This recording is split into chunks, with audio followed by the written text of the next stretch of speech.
Chemistry की दो important branches की बात करते हैं जी। एक हमारे पास इंडस्ट्रियल केमिस्ट्री है और दूसरी जो हमने लिखी है जी वो हमारे पास न्यूक्लियर केमिस्ट्री है। अब इंडस्ट्रियल केमिस्ट्री की पहले बात करते हैं। जैसे कि इसके नाम से जाहिर है जी, इंडस्ट्री यानी कि कोई ऐसी चीज जो कि हम बहुत बड़े लेवल पे प्रिपेयर कर रहे हैं। तो यहाँ पर आपको तीन फिगर्स नजर आ रही हैं जी। फर्स्ट वन जो हमारे पास है ये जी हमारे पास सीमेंट है, ठीक है। तो इंडस्ट्री जिस तरह के बहुत हम कारखाने वगैरह देखते हैं तो वहां पर क्या है जी, सीमेंट अगर प्रोड्यूस किया जा रहा है और उसको बना रहे होते हैं हम, तो उसको हम कौन सी कहते हैं जी, सीमेंट इंडस्ट्री। इसी तरह से इंडस्ट्रियल केमिस्ट्री में अब क्या होता है जी, बहुत सारे केमिकल्स को हम लेकर और उससे क्या बना रहे हैं जी, सीमेंट वगैरह को प्रिपेयर कर रहे हैं। इसी तरह से यहाँ पर नंबर 2 फिगर जो आपको नजर आ रही है जी, ये क्या है, हमारे पास ग्लास है।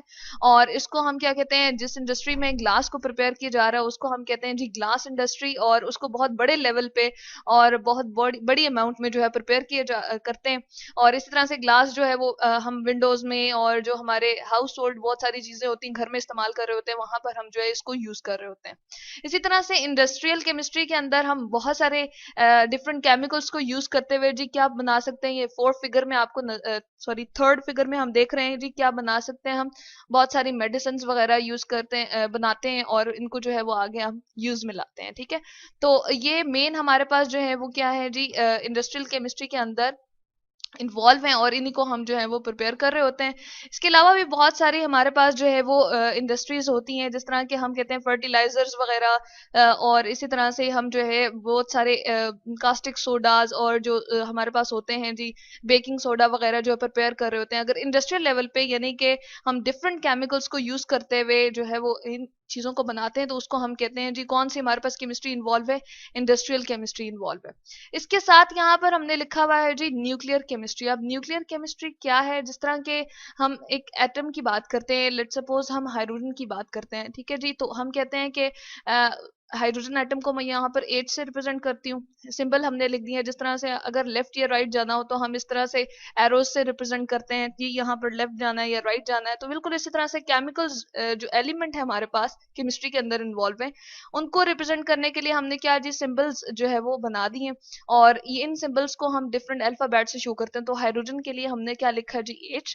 अब इसका एटॉमिक नंबर क्या है जी, 1, यानी कि इसमें इलेक्ट्रॉन या प्रोटॉन की तादाद जो है वो क्या है, 1 है। यहाँ पर जी हमने सेंटर में उसके न्यूक्लियस बना दिया, इसके पास प्रोटॉन 1 है और यहाँ पर उसका इलेक्ट्रॉन जो है वो क्या कर रहा है जी, 1 इलेक्ट्रॉन रिवॉल्व कर रहा है और इसके ऊपर नेगेटिव चार्ज होता है, जबकि प्रोटॉन के ऊपर पॉजिटिव चार्ज होता है। यही वजह है कि न्यूक्लियस के अंदर जो है वो हम कहते हैं न्यूक्लियस के ऊपर पॉजिटिव चार्ज होता है।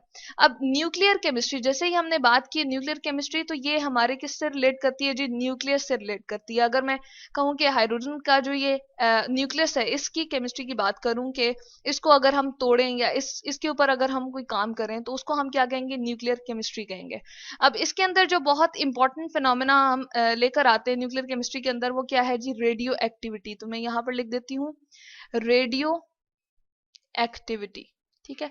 एक ऐसा ये प्रोसेस है जिसके अंदर हम क्या करते हैं जी, रेडियो एक्टिव जो एलिमेंट्स होते हैं, रेडियो एक्टिव एलिमेंट क्या होते हैं जी, जिस तरह मैंने यहाँ पर एटॉमिक नंबर की बात की थी, हमारे पास रेडियो एक्टिव एलिमेंट्स वो वाले होते हैं जिनका एटॉमिक नंबर 82 से या 82 होता है या फिर इससे ज्यादा होता है। तो यहाँ पर हम लिख सकते हैं जी एटॉमिक, इस ओ को थोड़ा सा हम बड़ा करके लिख देते हैं जी, एटॉमिक नंबर जो है यानी कि उसके प्रोटॉन या इलेक्ट्रॉन की तादाद जो है वो कितनी होनी चाहिए जी, 82 होनी चाहिए। अगर इससे हमारे पास वो जो है ज्यादा है या इसके इक्वल है, तो हम क्या कहते हैं जी, हमारे पास रेडियो एक्टिव एलिमेंट है। और जब हम उसको लेते हैं, उसके न्यूक्लियस को लेते हैं, तो हम कहते हैं कि हमने क्या किया जी, उस न्यूक्लियस के ऊपर हमने कुछ ऐसा प्रोसेस किया कि उसको हमने तोड़ दिया, ठीक है, जिसके अंदर क्या है जी, 82 प्रोटॉन्स हैं।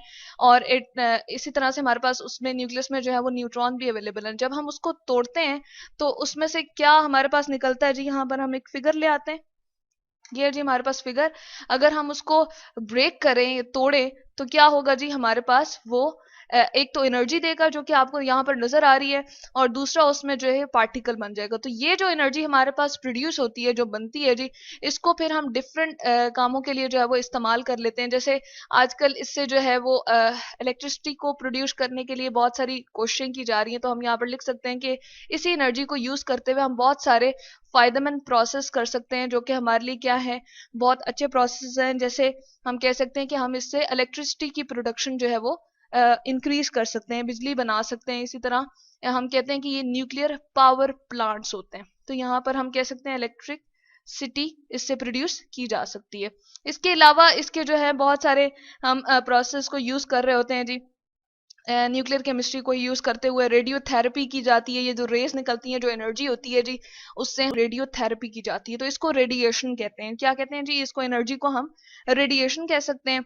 और इसी तरीके से हम जो है बहुत सारे जो है प्रिजर्वेशन ऑफ फूड भी करते हैं, यानी कि फूड को प्रिजर्व करने के लिए भी इस एनर्जी को हम यूज कर रहे होते हैं। तो ये है जी हमारे पास इंडस्ट्रियल केमिस्ट्री और न्यूक्लियर केमिस्ट्री के। इंडस्ट्रियल केमिस्ट्री के अंदर जो है हम बहुत अपनी इंपॉर्टेंट जो इंडस्ट्रीज होती हैं उनके हमने दो चार यहाँ पर नाम लिखे हैं। सीमेंट इंडस्ट्री जैसे हो गई, सीमेंट को प्रिपेयर किया जा रहा होता है। ग्लास इंडस्ट्री, मेडिसिन इंडस्ट्री है। इसी तरह से हम फर्टिलाइजर इंडस्ट्री और टेक्सटाइल और सोप वगैरह की इंडस्ट्री भी हम यहाँ पर लिख सकते हैं जी।